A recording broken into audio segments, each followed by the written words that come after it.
What's up, y'all? Welcome to the show. Hope you guys are having a great day out there. I got some breaking news for you, bro. And let me tell you, this is gross. I mean, this is nasty stuff. You probably already know what it is if you're reading the title, but oh my days.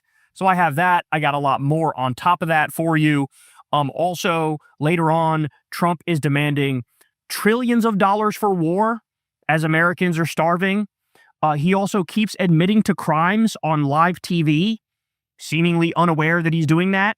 And then we also have Glenn Beck crying for Israel in what appears to be some sort of disturbing humiliation ritual. So really bizarre stuff. You guys know the drill, man. Subscribe to the channel, click that bell icon. You can also support the show on Patreon and sign up for Crystal Kyle and Friends on Substack. No Crystal Kyle and Friends this week. We'll be back next week. Sign up for or sub for Corn's World as well on YouTube. We'll be back for that in 2 weeks because obviously I'm on vacation this week. Corn's on vacation next week, but we'll be back at it shortly. But without any further ado, let's go ahead and jump right in. So let me start with this, man. And this is kind of crazy because nobody's talking about this. Nobody's talking about this. But ICE is reportedly ramping up arrests back up under Trump, with the White House pushing for 2,000 detentions a day.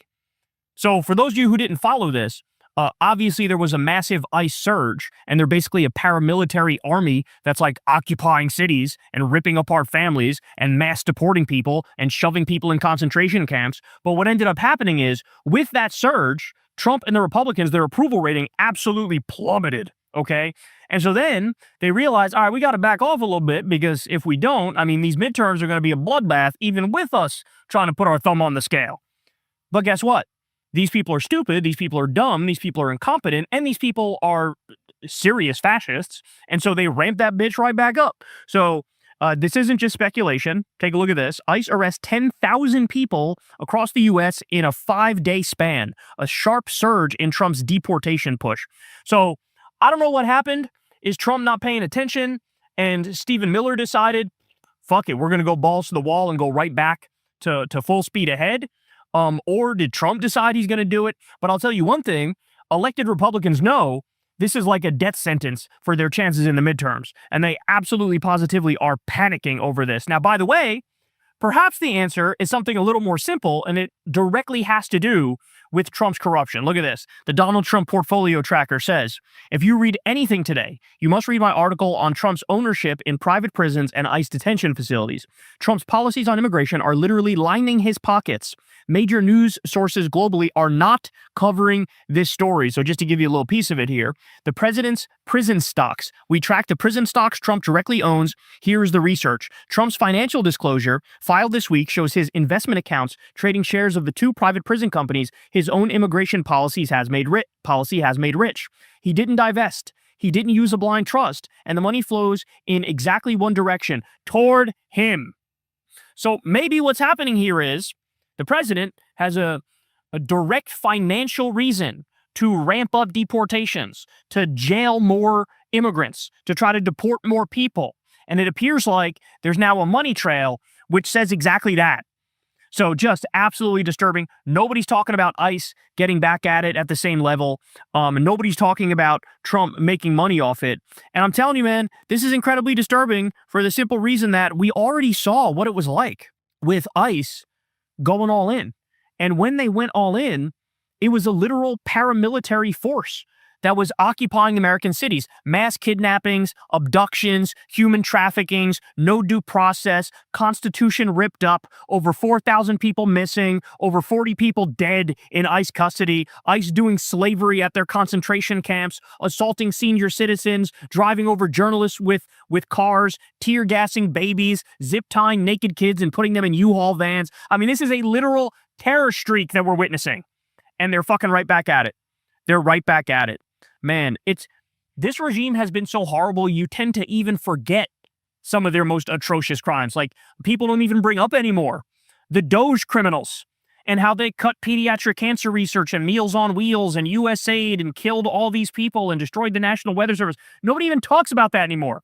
Even though under any other president, if they did that, that would be a legacy-defining thing, and it would be an end to their regime. Not even close. It'd be over. It'd be done. Ben Norton points out here, if you're willing to take this many bribes in the U.S., the oligarchy makes you president. So He points out Trump accused of disgusting greed after being paid over $2 billion since his return to office. That's one article. Another one from the Wall Street Journal. Trump made $1 billion on his crypto deals while his fans lost a fortune. Another crypto thing. Trump family's $2.3 billion crypto windfall matched by $2.25 billion in investor losses, Reuters finds. So he's pointing that out. Why is it interesting to share that at this exact moment? We'll take a look at this.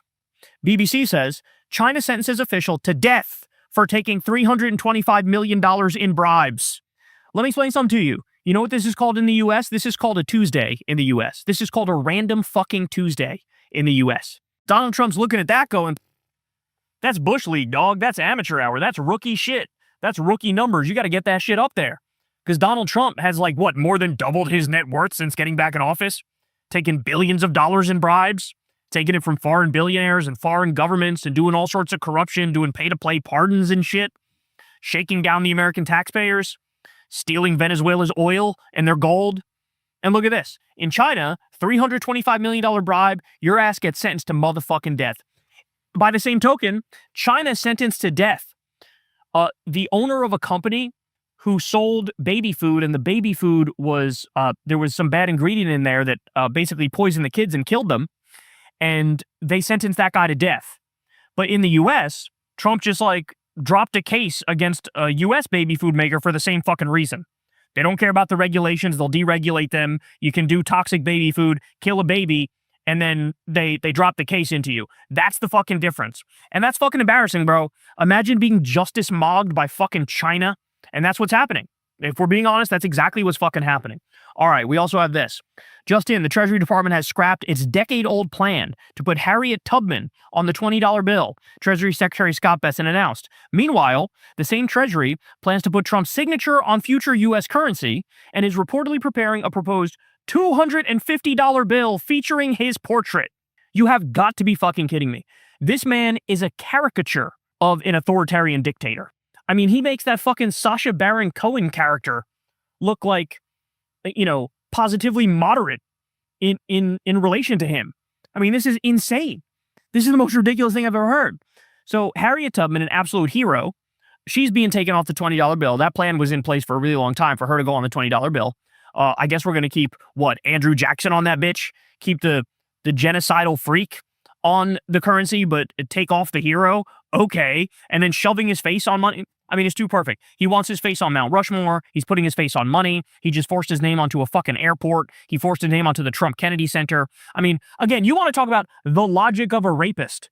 This is why you know all the accusations against Trump are legitimate, is he's always had the logic of a rapist. He said it in the fucking Access Hollywood tape. I grab him by the pussy, I don't even wait. And if you're a star, they let you do it. This is what he says. And so he just does shit. He does shit and worries about the consequences later, which is why he's building the Epstein Memorial Ballroom, even though that was blocked by 7 different judges. He's continuing to build it anyway, trying to build the Arc de Trump. Did all the reflecting pool garbage, which was nothing but a massive pay-to-play scheme, and they were so incompetent, they fucked that shit up, right? I mean, we've never seen anything like this. Now he's shoving his face on currency. I mean, it is so amazing. This man is trying to force you to love him and force you to worship him because he knows the second his ass is fucking gone, he's going to be viewed as a piece of shit like he is by anybody and everybody, okay? People only suck themselves off this hard if they know nobody else will. You understand what I'm saying? Like, a good leader would never in a million years ever, do this fucking idolatry of themselves. It's just insane. All right, also, look at this one. The Trump administration has released a 162-page report berating the Smithsonian as radical and demanding museums revise their coverage of systemic racism. How dare you teach about systemic racism? The gender pay gap, how dare you? Women's suffrage, come on, that's some woke shit.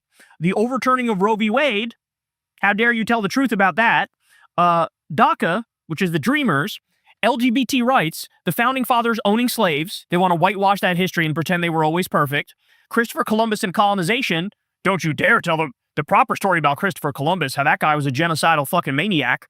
Anti-gun violence protests, police brutality, and racial discrimination in schools. They are trying to whitewash history, okay? And they're demanding the Smithsonian get rid of the true history and put their fucking watered-down cartoon version of history in place. They're going to try to make it seem like we've always been a racial utopia and we never did anything wrong and, you know, don't look at any of the battles that have been won throughout history. They're going to try to whitewash all that shit. They're going to try to make it, you know, a white nationalist, a Christian nationalist fucking hellhole and pretend like it's a utopia and give you a fake version of a Disneyfied version of history to protect the snowflake feelings of Republican assholes. That's what this is. All right, more. Ken Paxton reportedly voted in 6 elections using an address where he allegedly did not live, despite warning Texans against illegal voting. So it appears like a major Republican who's running for Senate is guilty of voter fraud.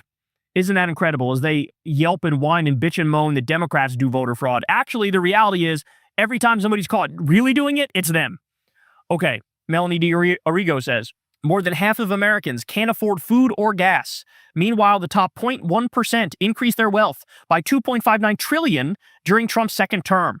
Republicans ran on affordability and then immediately passed more giant tax breaks for billionaires.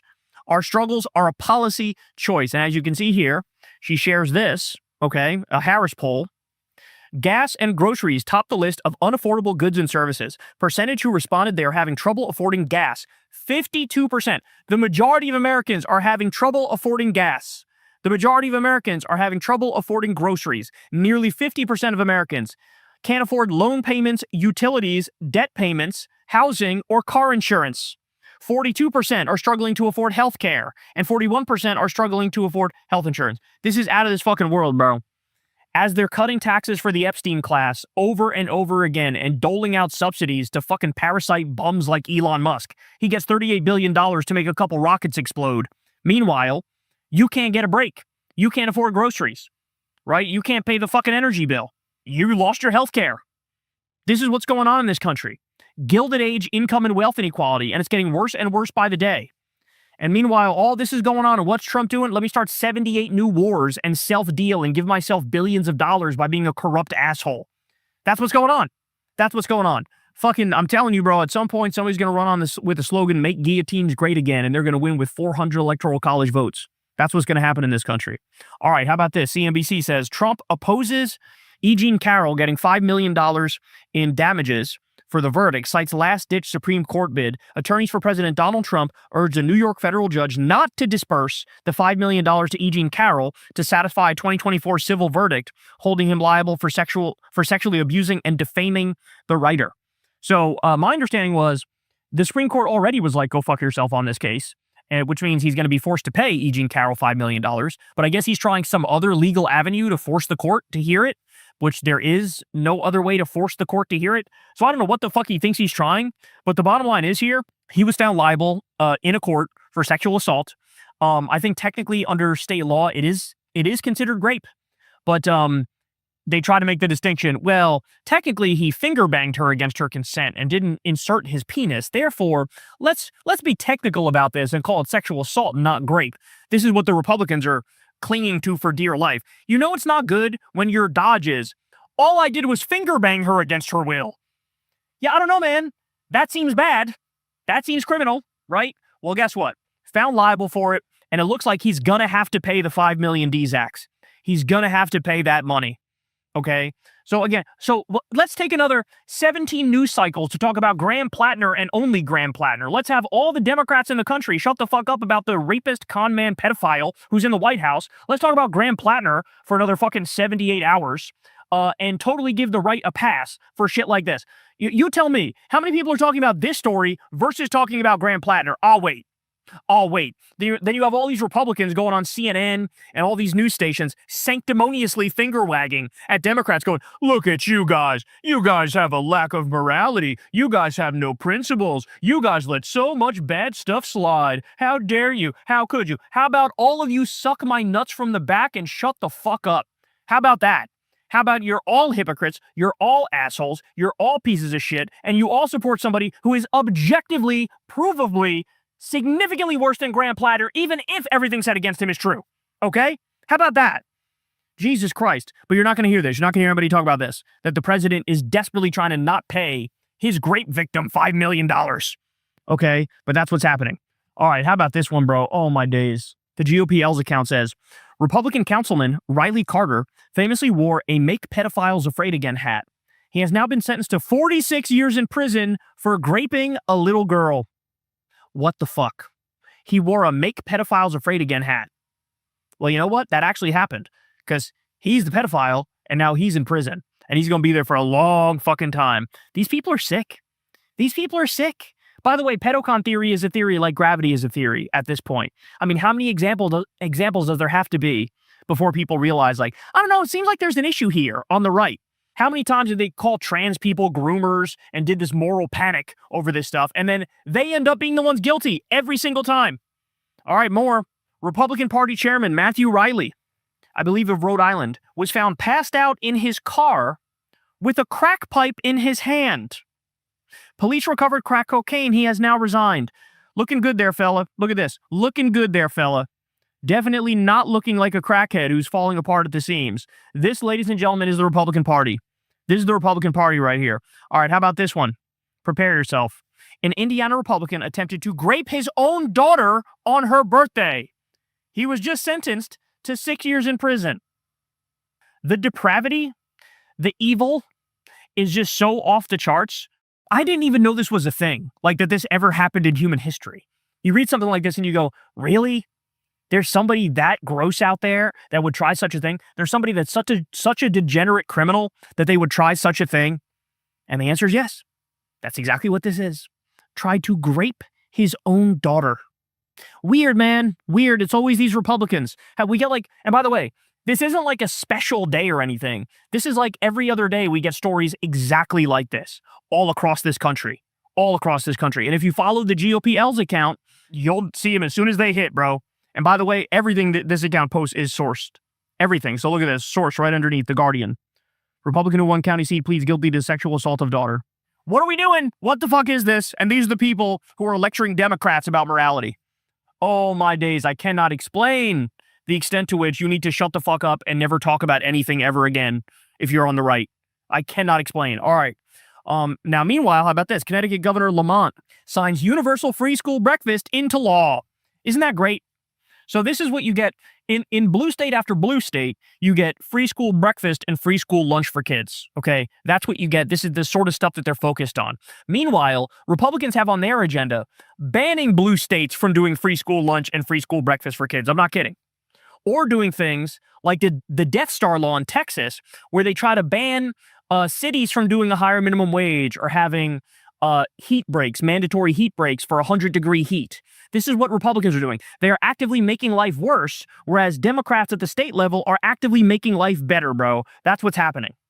All right, how about this? CBS News also warning about unfolding crisis at National Weather Service. Experts warn about botched forecasts due to combination of missing data and poorly trained staff. And there's a whole article here that lays it out. National Weather Service faces hurricane season with less experienced staff and missing data. So, look, I hate to say I told you so, but I fucking told you so. I warned you, and all of this goes back to Elon Musk. It goes back to Doge. One of the things they cut was NOAA and the NWS, the National Weather Service. They cut the number of weather balloons drastically. So what that means is worse forecasts, worse data. And as a direct result of that, for example, there was a camp of little kids in Texas, and there was a massive rainstorm that hit, and it flooded everything. And all the kids at this camp wound up dying, all because we had a poor forecast because of what Elon Musk and Doge did. He has blood on his hands, not just of the 500,000 or million little kids and civilians that died in Africa because of U.S. aid cuts, but also because the National Weather Service deaths. The fact that our forecasts are off, and then we had extreme weather and people died as a result of it. And now this still hasn't been fixed, y'all. This still hasn't been fixed.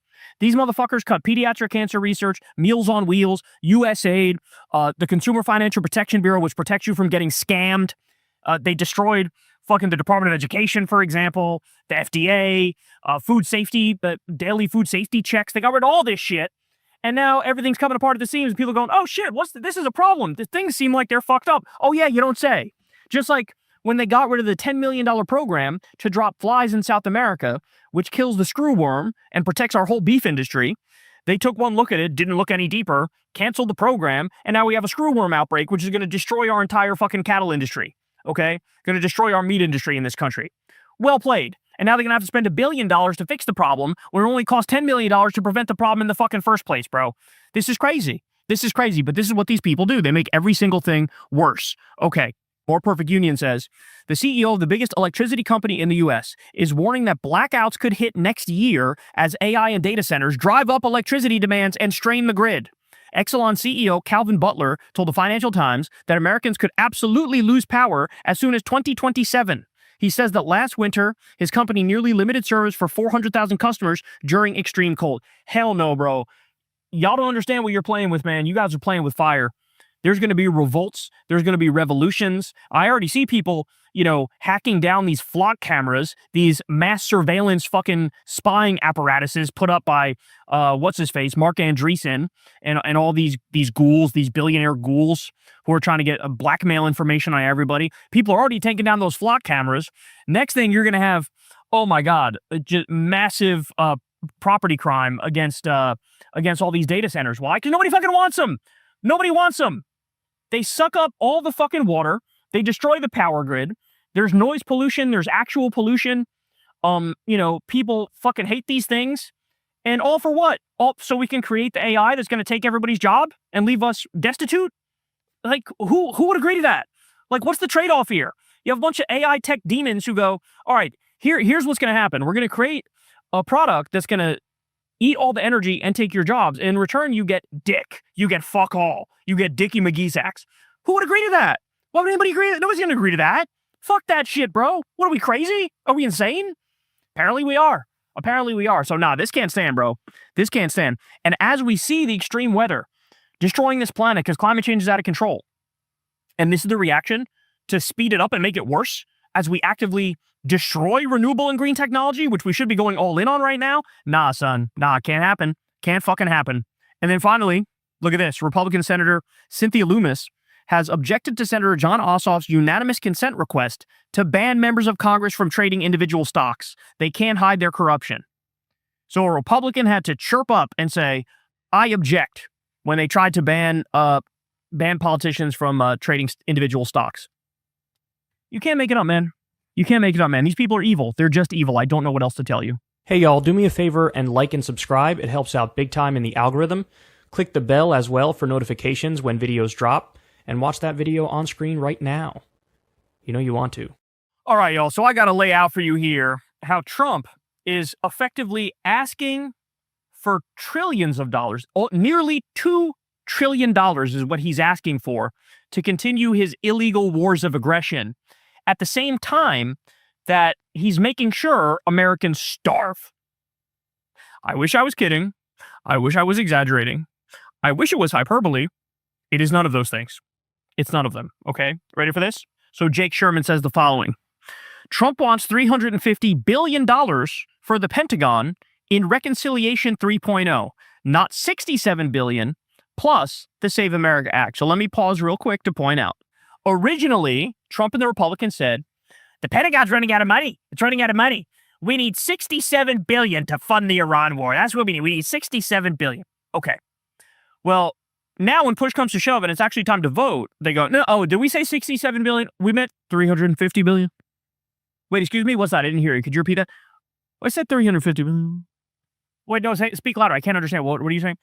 I know I said $67 billion, but I meant $350 billion. How the fuck you go from 67 to 350 billion, bro? How you do that? How do you do that? I'll tell you how you do that. The 67 was always a motherfucking lie. It was always a lie. They wanted more. So they want $350 billion plus the Save America Act, which is Trump trying to jam through his attempt to steal the midterms and 2028. That's what that is. It does shit like bans all mail-in voting from a guy who mail-in votes. Why? Because those votes skew Democratic. He's just trying to disenfranchise millions of Democratic voters and steal the election for Republicans. It's not subtle. This isn't like there's gray area or what is he doing? I can't figure it out. No, he's trying to steal it, period. So this is what he's doing, okay? So he did this big post about a $350 billion, that's what we need. And, Jake Sherman goes on and says, the SAVE Act cannot go into reconciliation. House Republican leaders have been focused on a $4 billion fund to incentivize states to conduct a voter ID/citizenship check. That's clearly not enough for Trump at the moment. On the Pentagon funding, that's a lot. There will be a fight over offsets Can House Republicans pass a budget to unlock this process? Can Senate Republicans 24 legislative days before the election? Okay, so he wants $350 billion for his illegal war against Iran, which he just fired back up. Okay, ready for this? This was not long ago. Trump was asking for $1.5 trillion as a Pentagon budget. 1.5 trillion with a T. Now understand, the $350 billion would be on top of the 1.5 trillion that he wants. So you're at nearly 2 trillion DZACs for multiple illegal wars of aggression. Now here's one of the many problems with this. The Pentagon has failed 8 audits in a row. We don't even know where the fuck that money's going. It failed 8 audits in a row. They can't account for 63% of that money. You know what that money's going towards? It's going towards the fucking Epstein class. That's what it's going towards. It's going towards assholes who have yachts and then other yachts that fit inside of their bigger yacht. That's what this is going for, just so you know. It's a slush fund. They are robbing us blind. They are looting the treasury. That's what the billionaires are doing. That's what the Epstein class is doing. Okay? So he wants nearly $2 trillion to continue his endless war. Well, thankfully, the $1.5 trillion Pentagon request was unraveling, and it looks like he's not going to be able to get it. Okay? And then at the same time, he wants nearly $2 trillion to keep blowing up schools and hospitals and bridges and steal more of Venezuela's oil and their gold and next attack fucking like Greenland or Mexico or some shit. At the same time that's all going on, remember what he said the other day? Here's what he said when asked about Americans' financial situation. When you're negotiating with Iran, Mr. President, to what extent are Americans' financial situations motivating you to make a deal? Not even a little bit.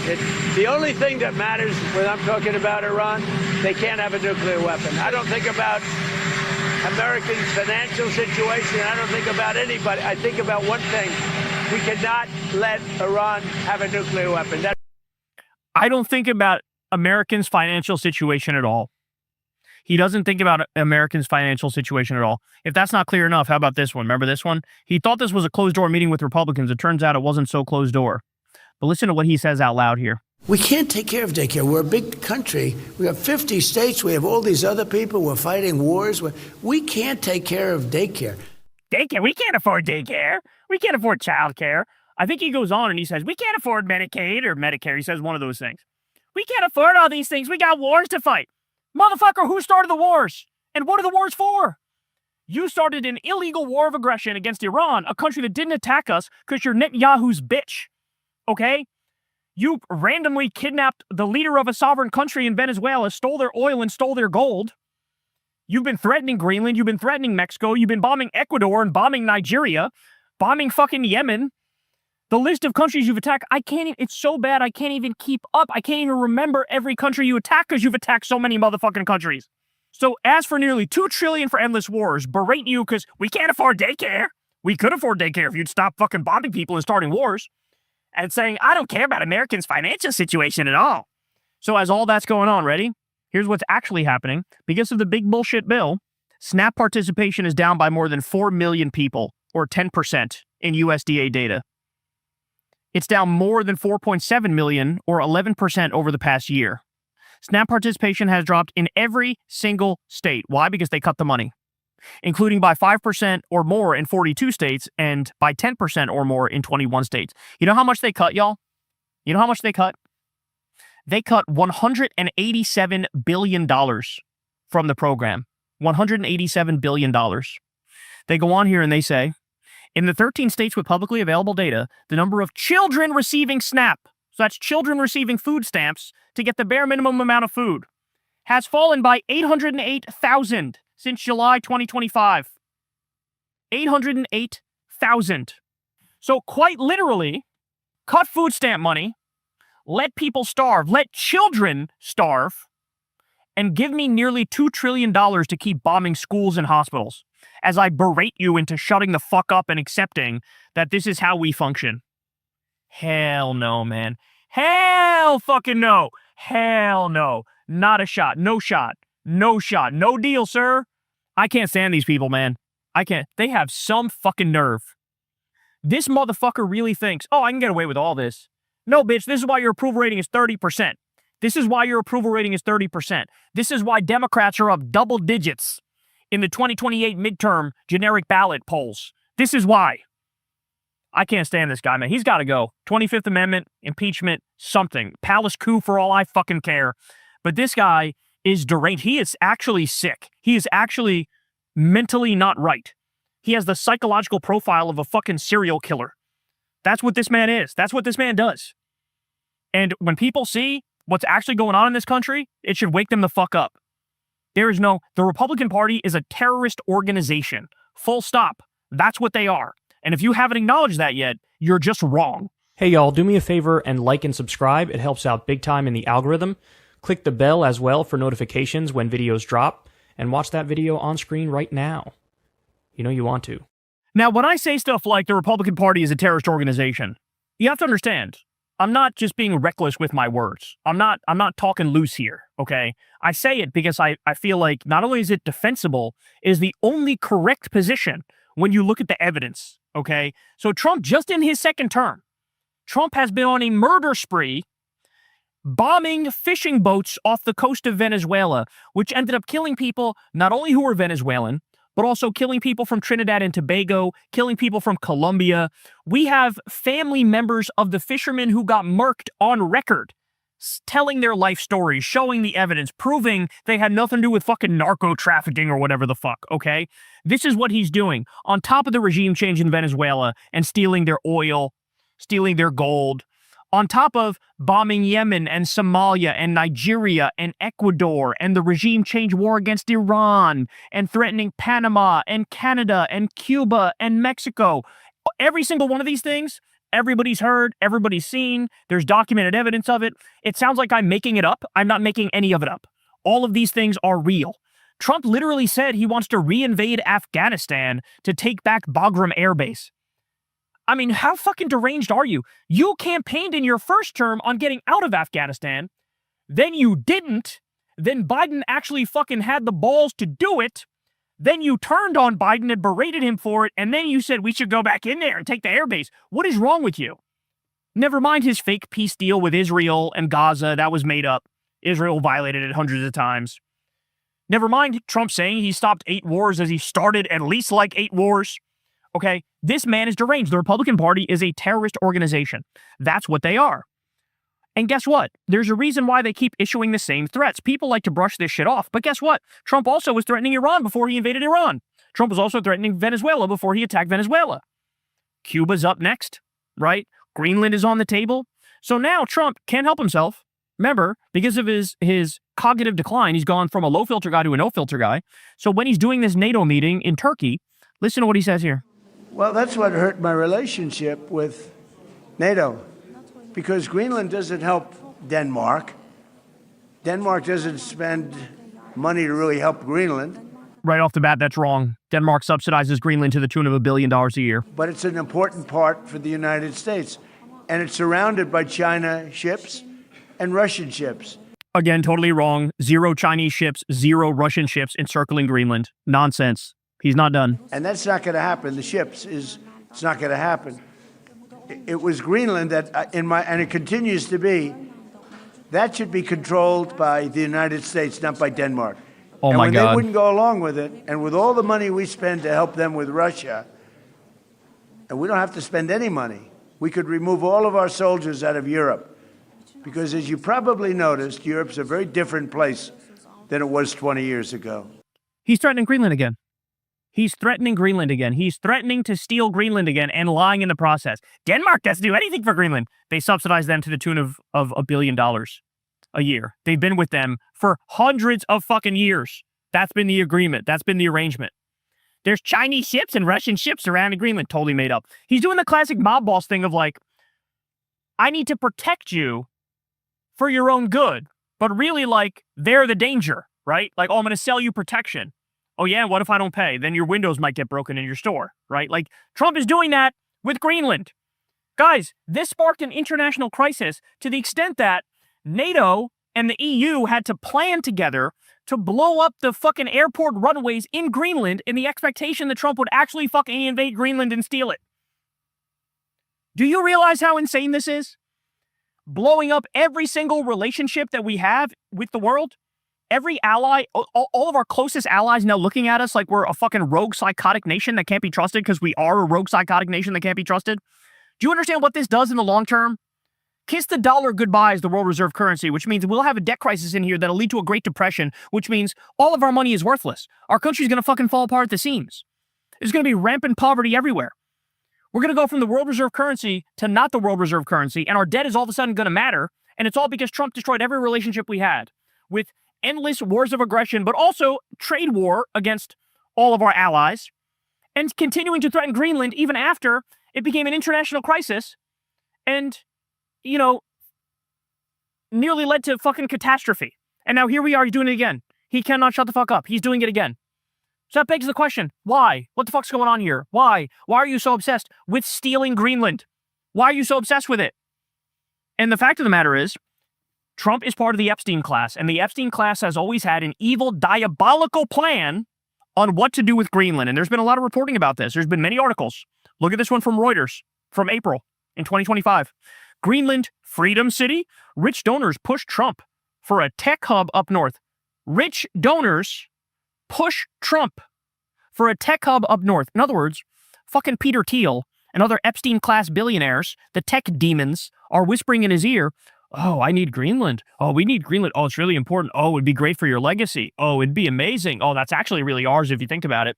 They say, the Trump administration intensifies efforts to acquire Greenland from Denmark or take it by force. Some Silicon Valley tech investors are promoting the frozen island as a site for a so-called Freedom City, a libertarian utopia with minimal corporate regulation. 3 people familiar with the matter told Reuters. Now, does that remind you of anything or anybody? That's only exactly what Peter Thiel is doing in Honduras, and now what he wants to do in Argentina, and what they also wanted to do with the Seasteading Institute, where you create these artificial islands on the ocean to set up a libertarian paradise. But in reality, it's the Curtis Yarvin vision of no more nation states, no more democracy. Let's have dictatorships run by the tech CEO demons.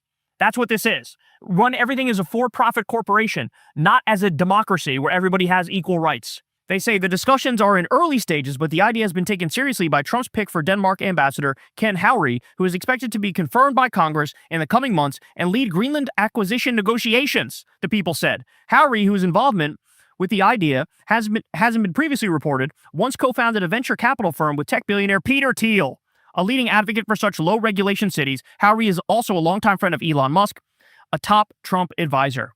By the way, Elon Musk's grandfather was part of this movement called the technocracy movement. The whole idea of the technocracy movement was to expand the United States of America and, again, turn it into an authoritarian country run by experts. You're not going to be surprised that the experts are the ones that have all the money, the ones that have all the power. People like Elon Musk, right? And if you go look it up, don't take my word for it, go look it up. Type the Technate States of America or the technocracy movement into Google Images and look at the map that comes up. And tell me what you think of that map. That map, ladies and gentlemen, is what the AI tech billionaire demons would like to do. What Donald Trump and his fascist MAGA movement would like to do. They would like to expand the borders of this country. They want to steal Mexico. They want to steal Canada. They want to steal Greenland. They want to steal parts of South America. They want to steal Cuba. They want to make it they want that whole swath of land to be ours. And when I say ours, I don't mean the people. I mean theirs. Okay? And they want to exploit, rape, pillage, steal, and dominate. That's what they want to do. And the fact that Peter Thiel's own guy basically became ambassador to Greenland. And he said at the time, everything's going according to plan. These people are unhinged, bro. I need you to understand, you have to look at this with a historical eye and realize we are living through a new Nazi moment, right? Netanyahu and Israel, they're like a new Nazi state. Trump is like a new Nazi as well. Like, all of the rules and regulations, all of the basic standards of decency and decorum and civility, it's all out the window. Any concern about international law or human rights or justice, it's all gone. The ICC has been rendered toothless. The ICJ has been rendered toothless. That's the International Criminal Court and the International Court of Justice, for those of you who don't know. So what do you do when the Constitution doesn't matter, international law doesn't matter, U.S. law doesn't matter, and it's might makes right, and it's law of the jungle? Well, what you're seeing now is the fascists have all the power. It's the fascists and the billionaires and the warmongers that have all the power, and they're calling all the shots. And the end result is the absolute destruction of the global order, and they're birthing something even more evil and more dangerous. So here he is, yet again, causing yet another international crisis while meeting with NATO, casually floating that we still want to steal Greenland. That's where we are in this country. Hey y'all, do me a favor and like and subscribe. It helps out big time in the algorithm. Click the bell as well for notifications when videos drop, and watch that video on screen right now. You know you want to. All right, y'all. So, Fox News Trump dick sucking is absolutely spiraling out of control. It is getting totally embarrassing here, okay? But take a look at this from Decoding Fox. They have this thing here, Fox versus PBS. How two networks covered how Trump made over $2 billion last year. Fox News is going to act like it's impressive, and it's great, and it's awesome, and it shows how good of a businessman he is. And they're going to compare that with what real reporting actually looks like, what real journalism actually looks like. But as you're watching this, keep in mind, how would Fox react if a Democratic president made $2 billion while in the White House? I need you to think about that as you watch this, okay? Look at this. Here we go. This guy made $2 billion last year. If he's demented, then hit me in the head. That's pretty good, Jessica. Who made billions of dollars, possibly one of our most capitalist presidents ever. The president made more than $1 billion just from crypto businesses in his first year as president. Break that down for us. How did he do that? The two biggest chunks come from his meme coin, which he launched 3 days before his inauguration. It was a kind of a collectible that surged in value initially, and the people who quickly invested made a boatload of money, but then it crashed, and hundreds of thousands of people then lost money. Trump made, hundreds of millions of dollars from that gamble that he asked people to follow him on, and many of his followers ended up as losers. The second big chunk of revenue comes from World Liberty Financial, a company that he and his sons started in October of 2024. That company is now one of the biggest issuers of what's called stablecoins in the world. And it was bought secretly, half of it, by the United Arab Emirates in January of 2025, just as he was being sworn in to be president. And the UAE separately has invested $2 billion into its stablecoin, making it one of the biggest stablecoin issuers in the world. So, I mean, it is really intensely tied up with a foreign government. And the president is profiting from that foreign government's investment in his own business at the same time as he is acting as commander in chief and working with that foreign government to negotiate a war in the Middle East. And we should say it's not just crypto that's fueling the president's wealth. What other businesses and ventures and deals and settlements contributed to his income last year? I mean, there are new real estate deals in the Middle East, in Vietnam, in Romania, in the Maldives. He's struck a bunch of deals that include some deals that are actually with foreign governments, like the government of Saudi Arabia and in Qatar as well. And then there are, as you mentioned, settlements from lawsuits and that are being paid to him from media companies. He's never made this much money in his entire life as he's made in this 1 year. That's what real reporting looks like versus what Fox News is. Fox News is such horrific propaganda. You are literally better off watching and listening and reading no news than looking at what they have to say. And I'm not kidding about that. I believe there's been actual studies on this. And it finds that people are more in tune with what's going on in the world if they listen to nothing versus if they listen to Fox News.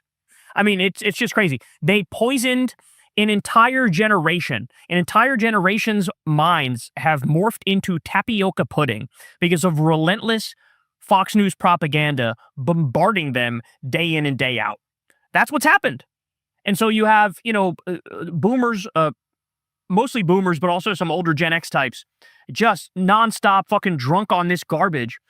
We're at the point where Jesse Waters is just flat out celebrating Trump making $2 billion in office, even though it's from the most provable corruption of all time, right? Like the pay-to-play pardons, super provable, very obvious corruption. Trump literally pardoned a guy who laundered money for Al-Qaeda because that guy bought his World Liberty crypto tokens. Like, you can't make it up. You're at the point you can't fucking make it up, bro. It is so crazy. It is so crazy. And here's what real reporting looks like next to fake reporting. By the way, if at this point, if you're still like a Fox viewer or a Republican, like, it's hard to conclude anything other than you want to be lied to. Like, you are a postmodernist in the literal sense of the term, in that you don't believe in an objective truth. You believe in your truth, my truth. And you've created this like delusional little fantasy Narnia world that you live in where Trump's the good guy. He's a demigod. Republicans are good people. Democrats are all bad people. And like, you're either on the team or you're against us. And you actively kind of root on the downfall of this nation and the world by being so committed to the death cult, the terrorist death cult. And they can't fucking see straight. They can't see straight. By the way, Decoding Fox News did another great video compilation where they show how climate change is objectively getting worse right now, and it's worse than the worst case scenario, and we're breaking all these heat records, and all these extreme weather events are occurring, and it's leading to famine and shortages of water and all that stuff. And then they pair that with, here's Fox News host Dana Perino saying that, oh, climate change was just disproven. It was just debunked. And it's like, what? And I'm at the point now, I'm a free speech absolutist, but when you look at this, you go, okay, really, how is this legal, though? How is it legal to just flagrantly lie about basic shit, which then leads to total inaction on solving a problem? Like, I was young enough and naive enough to think not that long ago that some things are so egregious and so beyond the pale that everybody kind of agrees we need to stop this or fix that, right? But I was just wrong. It's not true. Israel does a genocide, and a bunch of people go, yeah, I still love Israel. It's like, what? They're live streaming themselves shooting children in the face and graping hostages, and people go, yeah, I mean, but it's like defensive or something. Like, what? And like, that's what this shows me. The existence of Fox News and its success shows me there's some percentage of people in this country, about 30%, 35%, that just want to be lied to. They just want to be lied to. They want to live in their own fantasy world. They don't care if the world around them dies as a result of it. They don't care about the harm they're forcing on others. And here we are. So I don't know, man, but it's just tough to watch. Like, again, if you flip the partisan affiliation and make it so a Democratic president made $2 billion off the White House. If a Democratic president did 1/10 the corruption, 1/100th the corruption of Donald Trump, we would never hear the fucking end of it. They still talk about Nancy Pelosi and Hunter Biden when they look like absolute Boy Scouts and Girl Scouts and angels next to any member of the Trump family, okay? Every member of the Trump family is a criminal 78 times over and is trading with money that dwarfs that of fucking Hunter Biden or Nancy Pelosi. Hunter Biden sold some fucking paintings for 17 cents in a Pop-Tart, and we never heard the fucking end of it. Meanwhile, Jared Kushner took $2 billion from the Saudis as they're beheading innocent people and locking up MBS's political opponents, and fucking Don Jr. shook down the U.S. taxpayers for $620 million to go to a company that he's invested in. What? Like, what are we doing? Oh, my days, bro. It's just so crazy. Hey y'all, do me a favor and like and subscribe. It helps out big time in the algorithm. Click the bell as well for notifications when videos drop, and watch that video on screen right now. You know you want to. So do you guys remember the other day we showed a speech that was given at this weird Christian-Israeli summit? And it was like somebody from a South Korean delegation who gave this speech, and she was crying. And she was crying, and she was like, I apologize for everything I've done to besmirch the state of Israel, the glorious state of Israel, yes, and the crying on stage. It's very weird. It's very bizarre, because it's like, why are you crying? What exactly are you crying about? Why are you at this weird event that's supposed to be like a Christian Israeli get-together? What is with this self-flagellation that so many people do when they go to Israel and they talk about, like, I'm not worthy. Israel's the land of the chosen people, yes, the chosen ones. It's like, what is this? It's so bizarre to watch this like outright supremacist mindset in the year 2026 and this religious delusional garbage in the year 2026, where people pretend like God granted the Israelis this land. It's like, what does that even mean? Honestly, what does that mean? There's over 4,000 religions. None of them have been proven. What do we talk? Which God? And what does that mean? And what religion are you talking about? Like, how did we get here? Why do these people think that if they wear their funny hats and have long beards, that makes them, like, above criticism? Glenn Beck, also known as Colonel Sanders, he's at this event, this Kufi event. I believe that stands for Christians United for Israel. It's a classic, like, Christian Zionist gathering, right? Where all the Christians go out there, they self-flagellate, and they say, oh, Israel's so special and so holy, and the Jews are the chosen people, and I apologize for the history of anti-Semitism among Christians. Well, anyway, he gives a speech, and he does the thing. He starts crying over anti-Semitism and crying about Israel. I don't know what's wrong with these people, bro, but something seriously fucked up in their heads. Let's watch. Here we go. Look what they did in the death camps. You arrived on a train. They didn't write down your name. They took your name from you, and they gave you a number. You are now just a number on a page. You are no longer a man. You are a number on a forearm. That's the entire philosophy in one act of ink. Where's this passionate speech when it comes to defending the Palestinians who are being mass murdered right the fuck now? He's doing this anti-Holocaust bit, which is like, great, I hate the Holocaust too, duh. But there is a Holocaust going on right now, and it's being carried out by Israel, the country you continuously suck off. You're not called by name. You're a unit. You're a quantity. You're the collective's property now, and you're interchangeable. You're nothing. And against that number stands the whole testimony of Scripture, because God looks at that same arm, that same soul, and he does the opposite. He gives you back your name. That's the war. That's the war we're fighting now. And it's not political. It never has been political. It's spiritual all the way down to the marrow of the bone. It's a spiritual war, and there are casualties, and we're already losing people, and you know the names. Men and women who once stood on this very ground as our friends. They wore the pin, they prayed the prayer, and now they're just asking questions. They found the category. They found the category. They needed a scapegoat, and they reached where men always reach, for the oldest one on the shelf. And I am sad to say some of them will not be coming back. Somebody asked me, I was doing an interview on the way over here, a reporter asked me, how do you feel about what's going on? And I said, I know this doesn't come from me, because I'm not like this naturally. I know this comes from God. I am beginning to seriously mourn for the people who are lost. I feel the pain that I think the Lord must feel when he's losing his children one by one. I don't find anger.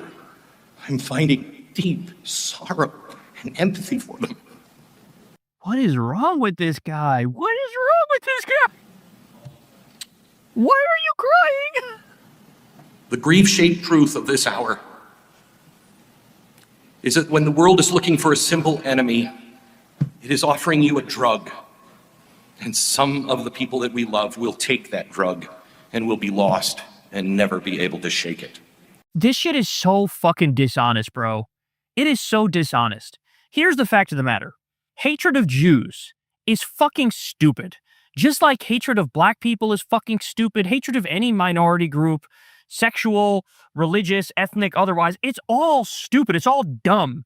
Prejudging is dumb. You have to judge individuals as individuals. Having said that, stop playing this dumb game when we all know there is legitimate hatred of the Israeli government because of their policies, because of their war crimes, because of the genocide they're carrying out. You don't get to conflate criticism of Israel with criticism of Jews as people and pretend like all anger at the genocide Israel did is actually really just anti-Semitism that's masked. No, fuck you. Because then what you're saying is it's impossible to legitimately criticize a genocide being carried out. That's the actual argument they're making. And that is so fucking dishonest. If anything, it leads to an increase in anti-Semitism for the way that these people react to it. To try to say, like, no, you're actually not mad at Israel. You're mad at all Jews. It's like you're trying to lead to an increase in anti-Semitism. You are insisting on an increase of anti-Semitism, as opposed to accepting the criticism at face value that, no, they're actually mad about the massacring of little babies in fucking Gaza, okay? Jesus fucking Christ. Okay, but we're not done, because same fucking thing here, bro. How many times has Mike Huckabee, the fuckabee himself, how many times has his dumbass, it seems like he's given a speech in Israel every other day. And every day is the same thing. Our history has been so bad. It's been so mean to you. It's been so rude. The United States of America could not exist without Israel. And it's like, hey, dipshit, we did exist without Israel. Israel was created in the fucking 1940s. I recently got into a little bit of controversy because I had the audacity to say something that I believe from the depths of my heart, and that is that as we celebrate America's 250th birthday, we need to understand where our roots come from. And I said the roots of America actually come right there in Jerusalem. And people thought, where in the world would you come up with that? What are we supposed to do with these people, bro? Genuinely, what are we supposed to do with these people? He said America could not exist without Israel. We literally did exist without Israel. I don't know why he's insistent. Actually, I do know. Well, who am I kidding? I know exactly why he does this. He does this because he's an apocalyptic end times Christian psychopath. He thinks he thinks Jesus is going to come back on a winged horse and bring him up to heaven. But in order for that to happen, in his biblical prophecy, Israel has to have all of the Middle East. That's why Mike Huckabee said to Tucker's face, Israel should take it all, meaning it should take the entire Middle East. That's why he said it. Because he knows in order for Jesus to come back in his fucking delusions, that's what has to happen. And so now he goes out, America couldn't exist without Israel, even though it fucking literally did. It's quite the opposite. Israel couldn't exist without America. If we cut off the money and cut off the weapons, they would die on the fucking vine, y'all. That's what would happen. It's a fucking settler colonial apartheid terror state.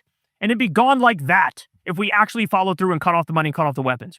And that's why they've decided, the Israel lobby has found a way to pack the cabinet full of nothing but the biggest fucking delusional, fundamentalist religious psychopaths who are more committed to Israel than the U.S., which is why fucking Huckabee says shit like this. I can't, man. I can't. I don't know what the fuck this weird humiliation ritual is, but I'll tell you this. I am pretty fucking sure that there's all sorts of disastrous information on all of these people who humiliate themselves on a regular basis for Israel. I know that Epstein blackmail file is thick as fuck, y'all. We know they got Trump dead to rights. We know they probably got the Katie Johnson video, what he did to that 13-year-old girl. They probably got all sorts of pictures and videos of Trump that Netanyahu has access to because Epstein was Mossad and all that information got back to Israel. There's probably a reason why he's restarting that war with Iran right now. Because he wasn't given a choice. Hey, you better restart that war. We're going to show the world exactly what you did with Epstein. Right? There's probably shit on Mike Huckabee. There's probably shit on 60, 70% of the people who are in power. That would be my guess. Because at this point, there's no rational way to describe the over-the-top fealty and loyalty to a terrorist rape apartheid state. Other than that, other than actual blackmail, a lot of corruption, a lot of buying people off, that gets you a certain amount of the way, but then there's also got to be some sort of fucking blackmail shit, because I've never seen anything like this. Keep track, man. Everybody who goes to one of these weird events and starts crying for Israel, they have pictures and videos of them doing some of the most heinous shit you've ever seen. You can bet on that. Hey y'all, do me a favor and like and subscribe. It helps out big time in the algorithm. Click the bell as well for notifications when videos drop. And watch that video on screen right now. You know you want to. I feel like people are not taking anywhere near seriously enough the attempts that Republicans are going to make to steal the election, both in 2026 and 2028. I really feel like that's a serious thing here, okay?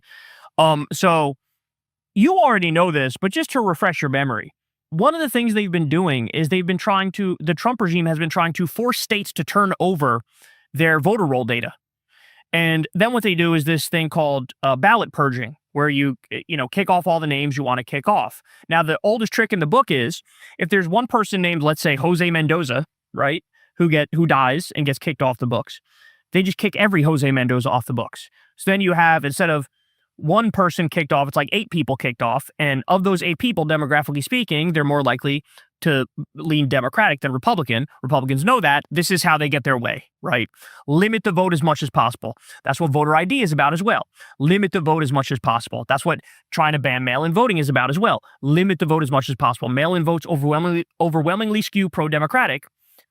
Try to end that shit, and that's what Trump's trying to do, right? So they are suing states to try to get them to turn over the voter roll data. Some states have tried to fight back. There was one judge whose house ended up getting burned down because she stood up to Trump's election rigging attempts.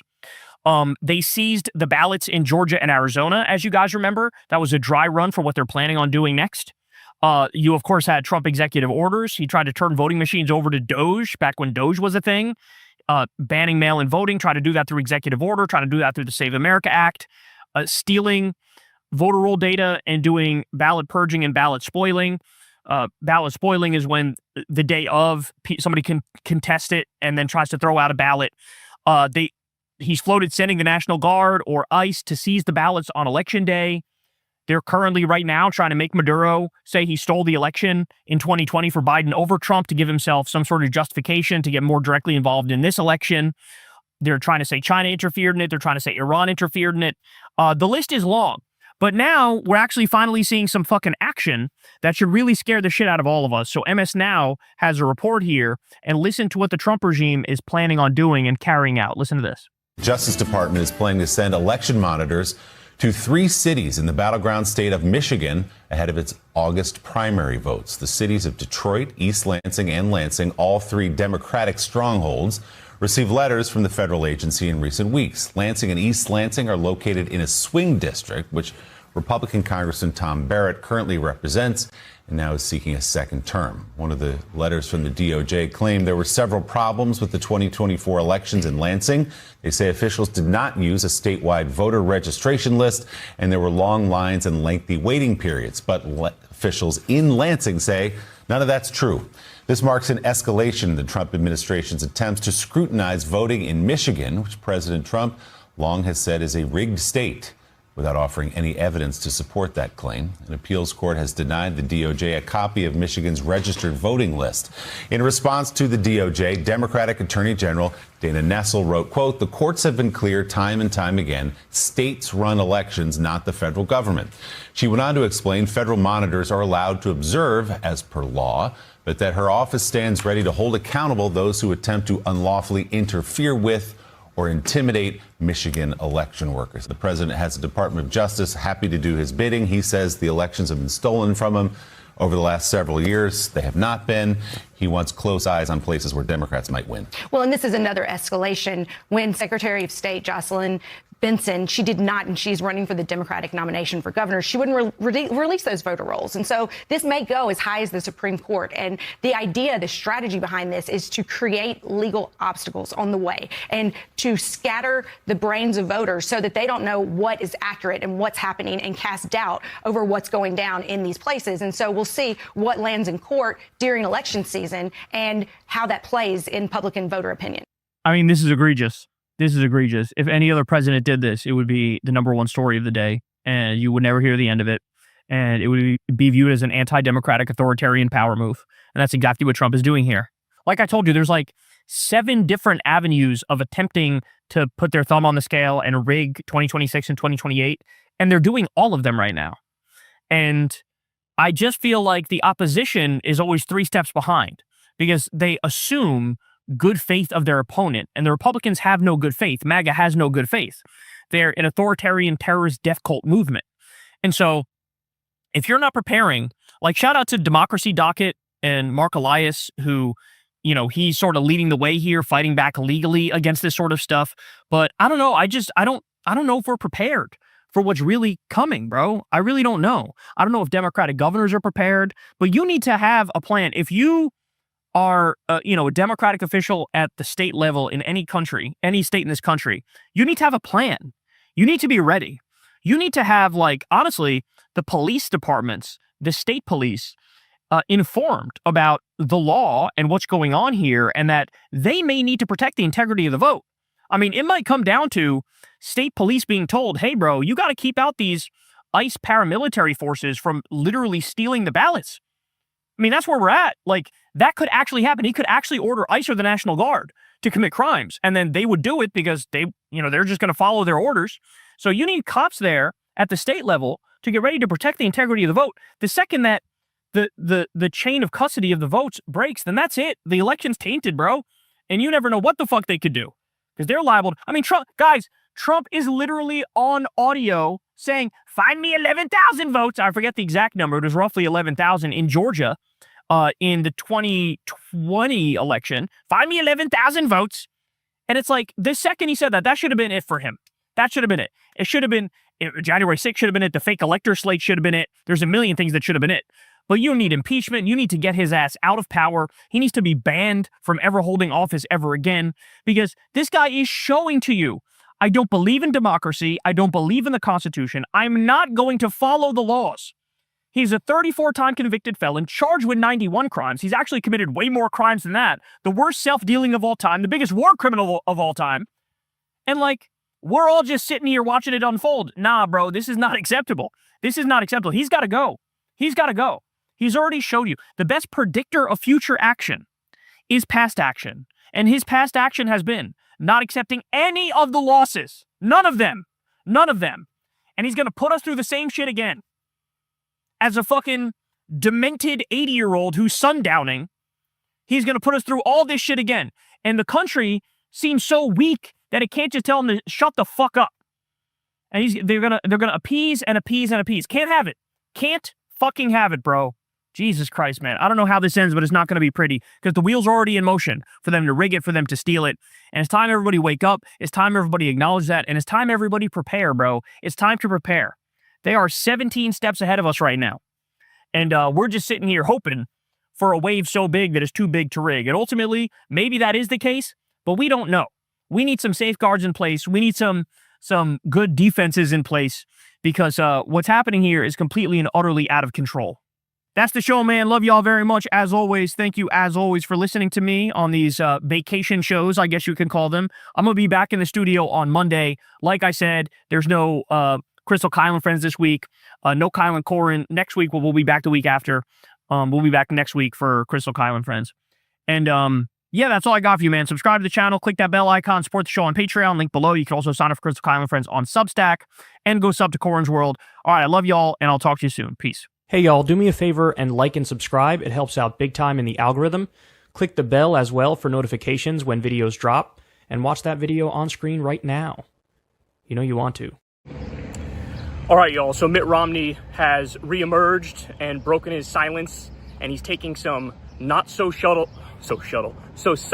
direct shots at Trump. Before I let you go, I want to ask one more question. Are you running for president in 2028? No, I'm just kidding. Well, That's not the question. I'm glad you've raised that. I wanted to announce that I am running one more time. The truth is, I remember talking to my dad about this and in his 80s, he said, "Oh, I would love to do it again." And the reality is, sure, I would love to do it again. And this time I might get it right. Third time's a charm. But no, I'm not. 80 isn't what it used to be. I'm not the first one to tell you that. Bill Bryson in his book, The Body, he points out that the human brain shrinks by 20% by the time you're 80 years of age. 20% smaller, wow. Just the size of the brain itself. So I basically think people who are 80 and above really should not be running the world or running the country. So first of all, I didn't really know that. I knew that the body shrunk and you could lose like a couple inches off your height. I did not know that your brain physically shrinks. But I'll also say that with most old people, probably like 50 to 60% of old people, I can't tell, bro. I can't tell. They seem perfectly normal. I know multiple people who are above the age of 80 and they seem like they're with it. But there is 40% or so, maybe 50% of older people. You kind of notice that they've lost a step. They lost their fastball. They're slower. The synapses aren't firing as quickly. But you know what, man? With Trump, that explains a lot, doesn't it?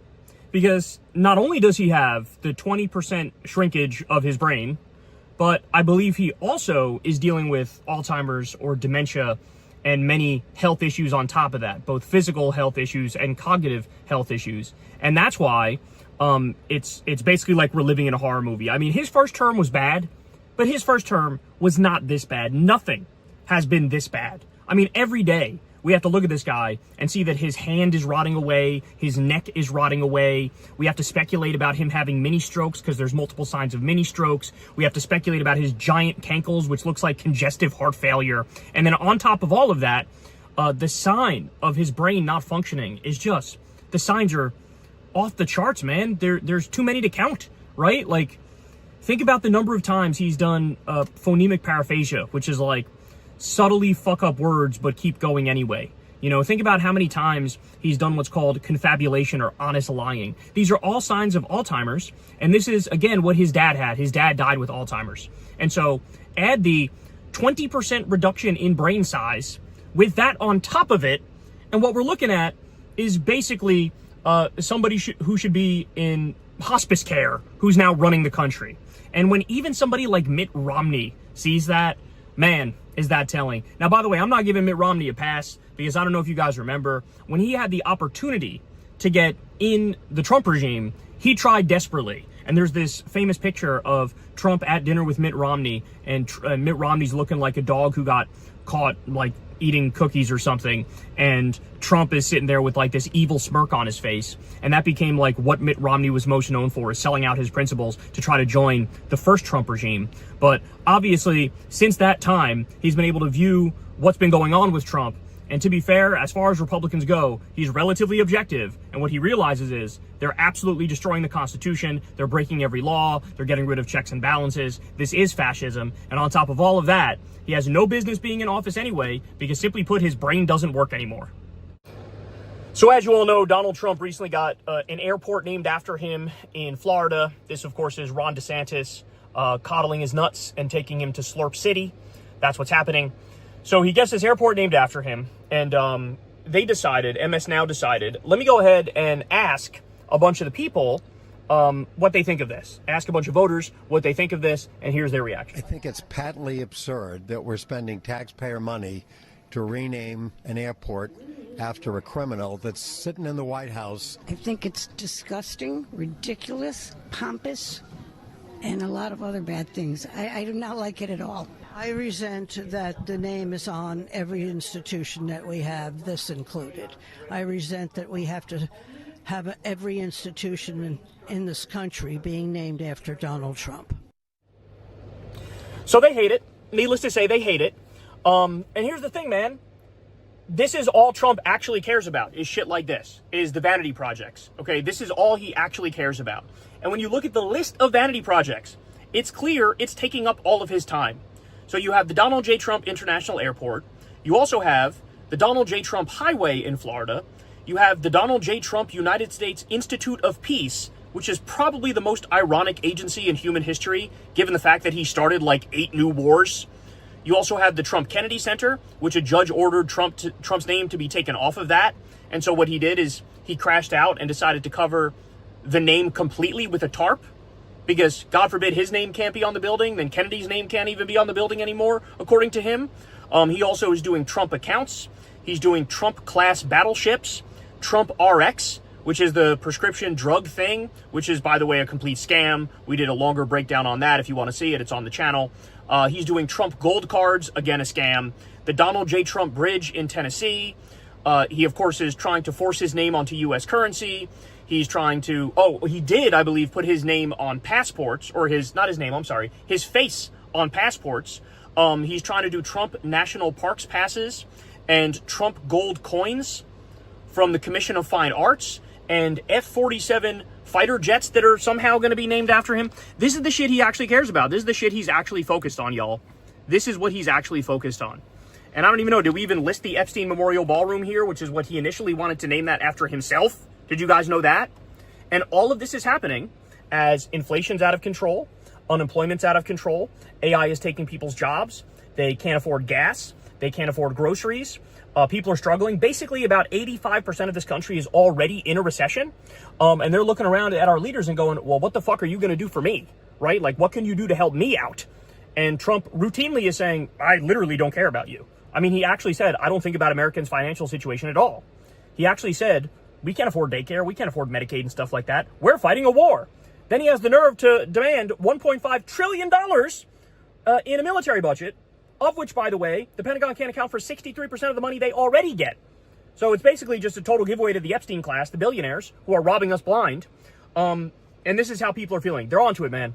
They're onto it. And assuming it's a free and fair election, which is a big assumption, but assuming it's a free and fair election, it's going to be a tidal wave in the midterms, the likes of which you've never seen before. So Fox News just pulled a classic Fox News move here. They did a fear-mongering segment about socialism, but accidentally made it sound awesome. Listen to this. Something to that. We need to explain to people what socialism is. We have a great investigative unit on Saturday in America. We've done a deep dive into these DSA folks. They want to build a coalition of religious people with socialist values to defeat Christian nationalism. What is Christian nationalism? Okay. They want to defeat the moral fabric of this country, rip up Article 1, no Senate, rip up Article 3, no Supreme Court. When you end judicial review, you end the Supreme Court. They want non-citizen voting, no electoral college. They want to change the fabric of this country, rip up the constitutional foundation of America. That is what socialism is. And we need to educate people, to Lisa's point. 32-hour work week, too. And new Green Deal. We should add that. Although I'm okay with the 32-hour work. Yeah, stop it. And the only other asterisk. That's the socialism you like. The only other asterisk. I truly cannot explain to you just how much I love that video. And this has happened a number of times. Sean Hannity has done this. Other Fox News hosts have done this. They go, can you believe these guys want universal health care? They want free college? They want the minimum wage to be a living wage? They want you to be able to join unions? They want you to have free daycare? They want to raise taxes on the rich? They want to end the wars? They want to stop funding a genocide, bro? This is what they do. And this shows how immensely out of touch they are. So they say, oh, they want no Senate. Okay, you jackasses, but that would just be more like a parliamentary system, and it would be more democratic, not less democratic. The Senate is where good legislation goes to die, typically. Okay? The House is more democratic and more representative of the people. That's point number one. Then they say, oh, they want no Supreme Court. Oh my days! Could you imagine not having an unelected body that immediately overturns everything that's half decent that gets implemented in this country? I mean, that would be awesome. I mean, look, every now and then judicial review does something good, but the majority of the time, judicial review ends up fucking us, okay? They say, they want no electoral college. Another way of saying that is, they want the person who gets the most votes to be considered the winner. So again, they want a more democratic system. They want actual one person, one vote. That's what they're saying. Okay? And they're acting like, oh, it's such a bad thing to want one person, one vote. That's crazy. And then they go, oh, they also want a 32-hour work week. And you hear one of the other hosts go, I don't know, I kind of like that. Because yes, when you actually get into the specifics, every left-wing proposal is actually awesome. Or maybe I'm slightly overstating that. Maybe it's like 95% of left-wing proposals, in my opinion, are fucking awesome. But like, the fear-mongering always backfires. And this is why, ladies and gentlemen, it's always good to run Democratic Socialists, whether you're in a blue district, a purple district, or a red district. Because what you do is, you bait them to attack us on our strengths, okay? And the final thing I'll say is, they try to fear-monger about the Constitution there, and they end up saying that they want to rip up the Constitution and destroy the Constitution. So fucking ironic. Because that's exactly what MAGA is doing. That's exactly what Trump is doing. That's exactly what the Supreme Court is doing. The Republican Party is a terrorist organization and a death cult. They are hell-bent on destroying the Constitution. They're already destroying the Constitution. I don't know if you noticed, but now you no longer need a warrant to go after immigrants. That's wildly against the Constitution. They've ended due process. That's wildly against the Constitution. The Lake and Riley Act takes away people's rights. Again, clearly against the Constitution. So if anybody's actually against it, it's the Republican Party. So that's the one thing they said there, which is actually wrong about socialists, and it's true of them. So all the good things they listed are good, and then the one thing they accuse us of falsely is being against the Constitution. No, that's what you guys are. So again, it backfired spectacularly. I love it. And this is my favorite genre of clip now, is right-wingers fear-mongering about socialism and making it sound awesome. One of the things I think people have a hard time wrapping their mind around is just how extreme MAGA is and how extreme these Republicans are. But every now and then you get slapped across the face with reality because they say the quiet part loud. Well, here is Pete Kegsbreth, the Secretary of War Crimes. This is his pastor. His name is Doug Wilson, and he did an interview with NPR. Listen to what he says here. Now, you've called for repealing women's right to vote, which is protected by the 19th Amendment. Right. Why? Because it's a good idea. No, a lot of women wouldn't think so. A lot of women wouldn't agree. All right, but this is one of my favorite questions now too. Mm-hmm. This is not an XXXY chromosome issue. Mm-hmm. Because I don't want women voting as individuals. So according to him, women shouldn't have the right to vote. Tell me why this isn't the Christian Taliban. Tell me why this isn't Christian Al-Qaeda or ISIS. Please, I'll wait. Because the fact of the matter is, if he's willing to take that position, what's he not telling you? What he's not telling you is that he's probably in favor of open racial segregation. He's probably in favor of bringing back slavery, because that's in the Bible. They give directions about how to treat your slaves in the Bible.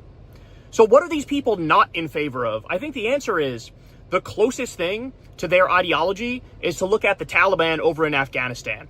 I think that's the closest thing to their ideology. And so people need to understand, as I've said 1,000 times, the Republican Party is no longer a political party. It's a terrorist death cult. That's what it is. And you can't come up with a bad idea that they don't either secretly or overtly support, okay? So I need everybody to wake up. I need everybody to wrap their minds around the actual danger here. And look, it should come as no surprise to anybody that this guy's student, the Secretary of War Crimes, is the one who's been leading the charge for bombing hospitals and schools and bridges and power plants in Iran. He's the one who's been directly ordering the war crimes and blowing up innocent fishermen in the Pacific and in the Caribbean. So when I tell you they're immoral, oh, I mean it. Some people would say they're amoral in the sense that they lack any moral compass. No, they have a moral compass and they actively want to do evil. They want to do harm. They want to bring about destruction and violence and terror. So this is, and I'm very comfortable saying this group of people is the most dangerous group of people on planet Earth. And it's not because they're more evil than other types of evil people, but it's because they have all the money, they have all the power, and they control the world's largest empire. And so they could do so much damage with their ideology. So again, it's just a warning for everybody, man. You got to wake up. This is the Christian Taliban. This is Christian Al-Qaeda or Christian ISIS. If they're willing to say women shouldn't have the right to vote, they're also in favor of, at the very least, segregation, probably slavery. They want to roll the clock back in every imaginable way, take away people's rights, implement the most disgusting system you've ever seen in your life. These are terrorists. That's what they are. And it's kind of crazy to me that they're treated as legitimate. That's the other thing is like, I know she's sort of doing this interview to expose him, and that's why NPR is doing it. But at the same time, like, what's the point? I don't even get it. Like, at this point, I don't even understand why they interview the president. Like, literally everything that comes out of his mouth is a lie. What's the point in saying, here, sir, go ahead and lie for fucking 30 minutes, and then we'll try to debunk maybe like 25% of your lies and let the rest of it sit. And it's like, I don't know, man, this has got to be doing damage to the body politic. This has got to be like poisoning everybody's brains. Okay, let's not do that anymore. Nobody should put a microphone in front of these people's faces. And if we're being serious here, the leaders of this movement should all be fucking locked up because they're just that dangerous and they prove it day in and day out. So here we go again, y'all. Yet another fake Trump assassination plot. So there's reporting that's out right now that Israel reached out to Trump and warned him and said, sir, there's another assassination plot against you being plotted by Iran. And that's why, I don't know if you guys have noticed this, but recently in Trump's speeches and in his talks to the press, his press conferences, he's been saying, oh, they're coming after me. Perhaps I'm next. Perhaps I'm next. They're coming after me. I'm going after them, but they're coming after me. So yet again, we have, what is this? Example number 7, 8? Of a fake assassination plot against Trump. Let me be clear, there's zero evidence of an actual Iranian assassination plot against Trump. This is something made up by Israel, and the reason they make it up is the same reason they made it up the last time, is because they want more war. They want Trump to continue to carpet bomb Iran. They want him to maybe drop a Moab, a mother of all bombs, on Iran, or use chemical weapons, or biological weapons, or nuclear weapons. They want a failed state. Okay, they want Iran to be a failed state so they can be a regional hegemon, and then eventually they can try to become a global hegemon. That's the idea. Israel wants to be a superpower, and they need to remove Iran as a regional player that can rival them. That's the idea. So here's Scott Jennings on CNN, and he's going to talk about this and finger wag and castigate everybody who's criticizing the U.S.'s relationship with Israel because, oh, Israel just helped save Trump. Look at this. For them to not behave, in which case they get nothing, and we have to go back to a military option, which is where we are today. Where it ends, I don't know. There hasn't been as much volatility in the oil market the last couple of days as some people might have projected, which is a good thing. But I do think it's true that they are not interested in rational outcomes here. And this whole threat to assassinate our president, just say one other thing, for all the people out there who've been crapping on our relationship with Israel and what we do with Israel and our alliance with Israel, they gave us intelligence to help us keep our president from being assassinated. That's a good thing. So again, simply put, that's a lie. There's no evidence for it. And of course, what it reminds me of is all the other times they had fake assassination plots. I mean, shit, don't even get me started. But you have conservatives who now look at Butler and they go, you know what? Something doesn't add up about that. Something's kind of fishy when they move the photographers in just as the shots ring out and they lower the flag behind Trump to get it right in the shot. And then the Secret Service lets Trump pop his head up and go fight, fight, fight, which violates every single fucking protocol. Isn't it crazy that there's been multiple alleged assassination attempts against Trump and Trump never brings up any of them? He's never once mentioned the name of any of the people who allegedly tried to off him. Isn't that kind of crazy? He'll bring up a fight he had with Bette Midler in 1987, or Barbara Streisand, or fucking Rosie O'Donnell from 1994. But when it comes to the people who actually tried to kill him, he's got nothing to say about it. Very bizarre. But look, here's the bottom line, man. Israel's lying yet again. And let me tell you something. People are getting sick of this shit. Because I actually have a personal experience. This just happened here. But I'm on vacation with the family. And my mom pulls me aside. And understand, my mom basically never, like, tries to talk politics with me. Which I appreciate. I'm very, actually, thankful for. She grew up in a Republican family. She was a Republican voter most of her life. And then I believe she flipped in 2008 with Obama, and she's kind of reliably voted Democrat since. Either voted Democrat or just not voted if she didn't like any of the options. So she's like the ultimate normie, independent American voter. And she pulls me aside and she goes, Kyle, is it true, this thing that they're saying, how they're trying to merge the U.S. military and the Israeli military?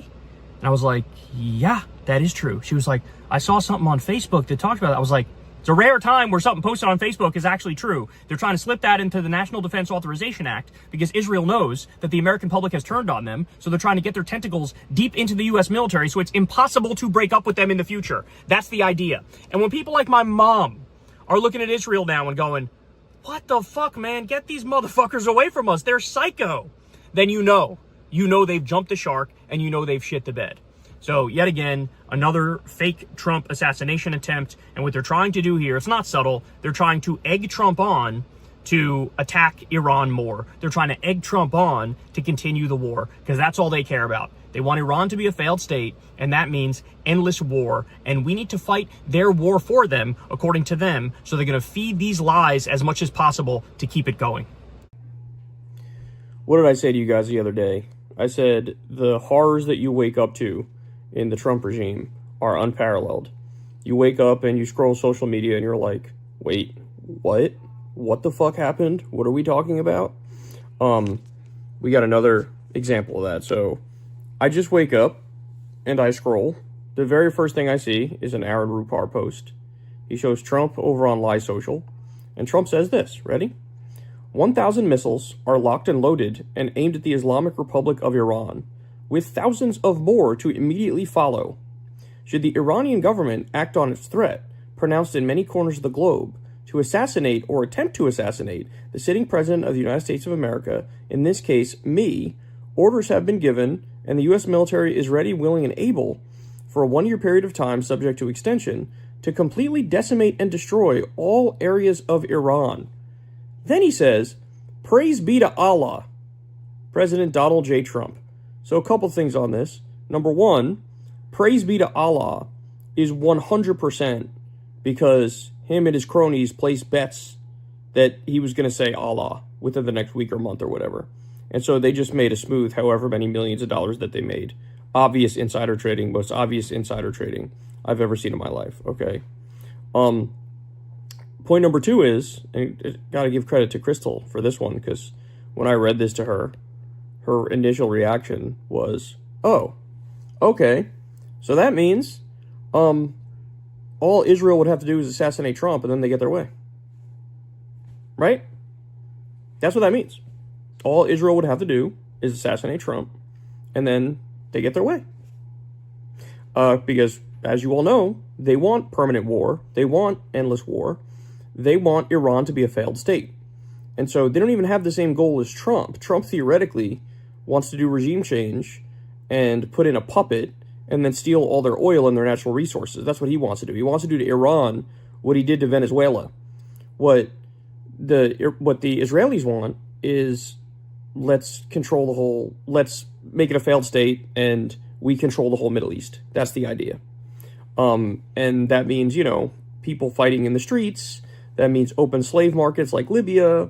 That means just removing them as a regional player. That's what it means.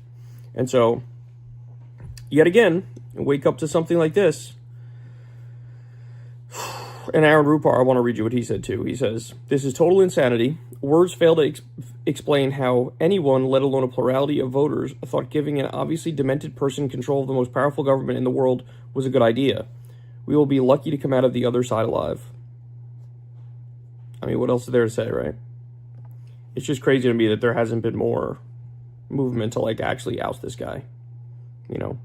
We're back to the threats of civilizational annihilation. We're back to those. We're back to effective nuclear threats. And you got to remember, we're dealing with a guy who his brain is not there anymore. It's not functioning anymore.